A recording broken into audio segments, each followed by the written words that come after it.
మైనార్టీలో నెలకొన్న అభద్రతా భావం తొలగిస్తామని చిత్తూరు కూటమి ఉమ్మడి అసెంబ్లీ అభ్యర్థులు గురజాల జగన్మోహన్, దగ్గుమల్ల ప్రసాదరావు పేర్కొన్నారు. నిన్న చిత్తూరులో ముస్లిం మైనార్టీల కోసం ప్రత్యేక మేనిఫెస్టోను విడుదల చేశారు. దుల్హన్, రంజాన్ తోఫా పథకాలను కొనసాగిస్తామని తెలిపిన కూటమి అభ్యర్థులు ముస్లిం మైనార్టీలకు 4% రిజర్వేషన్ అమలు చేస్తామని వెల్లడించారు.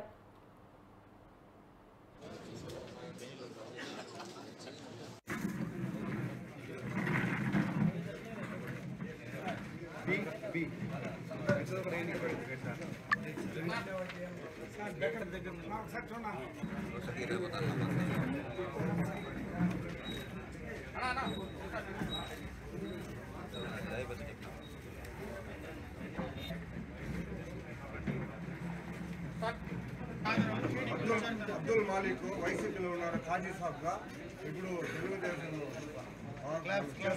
కాబట్టి అదే ప్రార్థనా మందిరంలో తెలుగుదేశం పార్టీ నాయకుల్ని అవమానిస్తూ వైఎస్ఆర్ పార్టీకి చెందిన ఈ నియోజకవర్గ అభ్యర్థి కావచ్చు, ఇంకొందరు నాయకులు కావచ్చు, ఎటువంటి ప్రవర్తన అనేది చిత్తూరు నియోజకవర్గ మైనారిటీలు ప్రజలు కూడా గమనించారు. కాబట్టి అటువంటి పరిస్థితి రాకుండా వారికి ఒక 5 ఎకరాలు కేటాయించడం జరిగింది.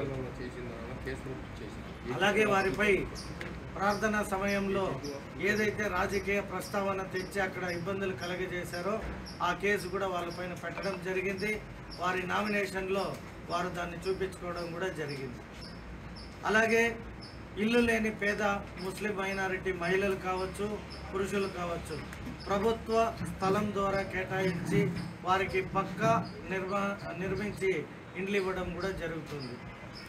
చిత్తూరు నియోజకవర్గం ప్రతి మసీదుకు మత గురువులు, ఇమాములు, మౌజములకు ఇంటి స్థలాలు కూడా కేటాయించాలని వారు కోరుకున్నారు. సంక్షేమం కోసం బడ్జెట్లో ప్రతి సంవత్సరం 1000 నుండి 1500 కోట్లు కేటాయిస్తామని చెప్పారు. ఇది చాలా ముఖ్యమైన విషయం.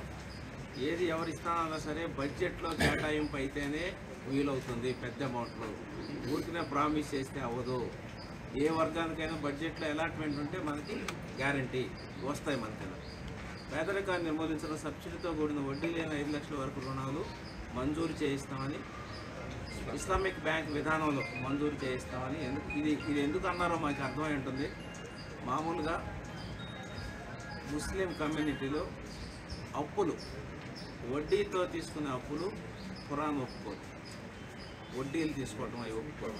కాబట్టి దాని గురించి వీళ్ళు ఇస్లామిక్ బ్యాంక్ విధానంలో ఇస్తామని చెప్తున్నారు. దాన్ని మీరు గమనించాలి. ఎందుకు వాళ్ళు ఇస్లామిక్ బ్యాంక్ విధానాన్ని క్లారిఫై చేస్తారు. అలాగే నూర్ భాషా ఫెడరేషన్కి ప్రతి సంవత్సరం 100 కోట్లు కేటాయింపు చేస్తామన్నారు. ముస్లిం యువతకు విద్యా ఉద్యోగాల్లో 4% రిజర్వేషన్లో పక్కా అమలుకై చట్టపద్ధతి